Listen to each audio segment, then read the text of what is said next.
के बीच में। बीरेन जी, स्वागत है आपका। मैं आपसे जानना चाहता हूं कि ये जो बीजेपी ने कास्ट का एक गुलदस्ता तैयार किया इन राज्यों में, इसके जरिए यूपी में ये क्या राजनीतिक संदेश देना चाहते हैं, और क्या ये जातियों के गुलदस्ते वाला कार्ड यूपी में चर्चा में आया या नहीं आया? देखिए, जातियों का वोट के हिसाब से टिकट वितरण से लेके हर चुनाव की एक सच्चाई है, लेकिन भाजपा आदिवासी तक पे नज़र रखे हुए है। तो आप सोचिए कि जो बड़ी जातियां हैं उनको कहाँ वो छोड़ पाएगी। पहले राष्ट्रपति बनाया आदिवासी, फिर वहाँ पर उन्होंने छत्तीसगढ़ में सीएम बना दिया। लोग ये चर्चा करते थे कि भाजपा जो है वो यादवों की विरोधी है, उनके ऊपर यह आरोप लगता था। लेकिन अब इन्होंने मध्य प्रदेश में एक मुख्यमंत्री बनाकर यह भी समीकरण साधा है। तो ये सबसे बड़ी बात है कि उत्तर प्रदेश का जो मुसलमान था, जो सबसे बड़ा विपक्ष की ताकत था, वो लगातार जो हार होती जा रही विपक्षी दलों की, उससे वो भी हताश हुआ है। जो कभी सपा को, कभी बसपा को, कभी कांग्रेस को वोट देता रहा, उसके सामने उसके मनोबल का संकट आ गया कि बीजेपी को कैसे रोका जाए, कैसे हराया जाए। तो बीजेपी इसका सीधा फायदा हिंदुत्व वोट के रूप में लेती जा रही है। अब ये बात जरूर है कि बीजेपी ने जो 3 मुख्यमंत्री बनाए हैं, वो तीनों मुख्यमंत्री बहुत बड़े जनाधार वाले नेता नहीं हैं, न उनके बहुत बड़े जातीय समीकरण हैं। लेकिन उत्तर प्रदेश में कहने को लेकर चर्चाएं चल रही हैं। बस खाली एक चीज यहाँ पर है कि मध्य प्रदेश के मुख्यमंत्री के ससुराल सुल्तानपुर में है, बस। इससे ज़्यादा और कोई बहुत बड़ा एडवांटेज अभी तक उनके नाम से कोई चमत्कार उत्तर प्रदेश में नहीं होने वाला है। अब भाजपा में जब वोट मोदी के नाम पर मिलता है तो उनको जातीय समीकरण बहुत बनाने की क्या जरूरत। लेकिन संगठन में, सरकार में हर जात के ओबीसी से लेके एससी तक उन्होंने बैठाया कि जब वो वोट मांगने जाएं अपने समाज में तो वहां पर वो कह सकें कि हमको ये पद मिला है। दूसरी ओर आप देखिए तो जो इंडिया गठबंधन है, उसका जो सबसे बड़ा दल उत्तर प्रदेश में है, समाजवादी पार्टी, उसको कांग्रेस के नेताओं ने नाखुश कर रखा है। उन पर इतने हमले किए कि वो नेता उनके नाराज हैं। हालांकि अब अखिलेश यादव बैठक में जाने वाले हैं कल, लेकिन अभी सीटों के तालमेल पर बहुत ना नुकुर चलेगा। कांग्रेस 30 लोकसभा सीटों की उत्तर प्रदेश में समीकरण बना रही, दावेदारी कर रही, जो एक कैटेगरी की वो सीट मानती है। अब उसमें 30 में मिलेगी कितना, ये देखना होगा।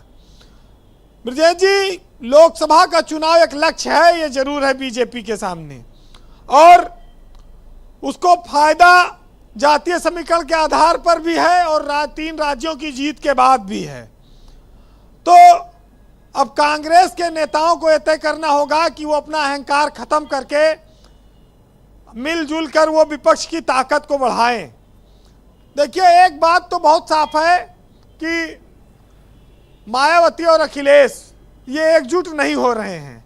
जब ये एकजुट नहीं हो रहे हैं तो बीजेपी के सामने अवसर ज़्यादा बढ़ जाते हैं, और इसका फायदा या इसका प्रभाव आप देखिए कि आज देश की संसद में विपक्ष इतना कमजोर हो गया है कि उसके 92 सांसद निलंबित हो गए, लेकिन न कोई आंदोलन, न कोई धरना, न कोई विरोध। ये इतना मामूली बात नहीं है। तो बीजेपी से ऐसे लड़ने के लिए एकजुटता तो वहाँ दिखानी पड़ेगी।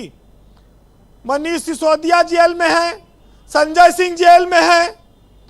शराब कांड की अपार सफलता के बाद भी बीजेपी जीत रही है।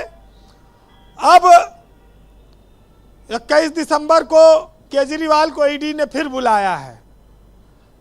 लोग कहते हैं कि फलाना बी टीम है, फलाना पार्टी बी टीम है। कई कल को आम आदमी पार्टी के लिए भी ये ना कहा जाने लगे कि अब वो भाजपा की बी टीम बन गई है जी। तो बहुत सारी चीजें ऐसी हैं कि बीजेपी के कार्यकर्ताओं में एक चीज का बड़ा उत्साह इस बात को भी लेकर है कि वह कुर्ता पैजामा आजकल हर नेता तैयार करे बैठा है, पता नहीं कब किसको मुख्यमंत्री बना दिया जाए।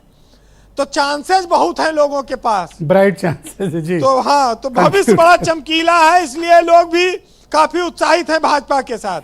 वैसे जयप्रकाश नारायण ने कहा था कि इस देश में लोकतंत्र के सबसे प्रबल शत्रु जातिवाद और छुआछूत हैं, और छुआछूत तो खत्म हो गया लेकिन जातिवाद अभी तक इस देश से नहीं जा पाया और चुनाव में बहुत इंपॉर्टेंट रोल प्ले करता है। अभी उत्तर प्रदेश में 2 विधानसभा के उपचुनाव होने जा रहे हैं, आप देखिएगा वहां जातीय समीकरण के आधार पर ही सारी पार्टियां टिकट देंगी। बहरहाल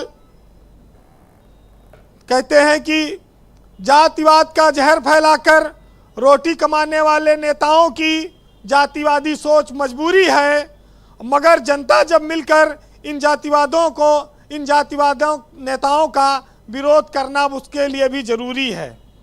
और गिने इंसान जा रहे हैं, गिनती वोटों की हो रही है जी, और समाज सेवा के नाम पर राजनीति वोटों की हो रही है।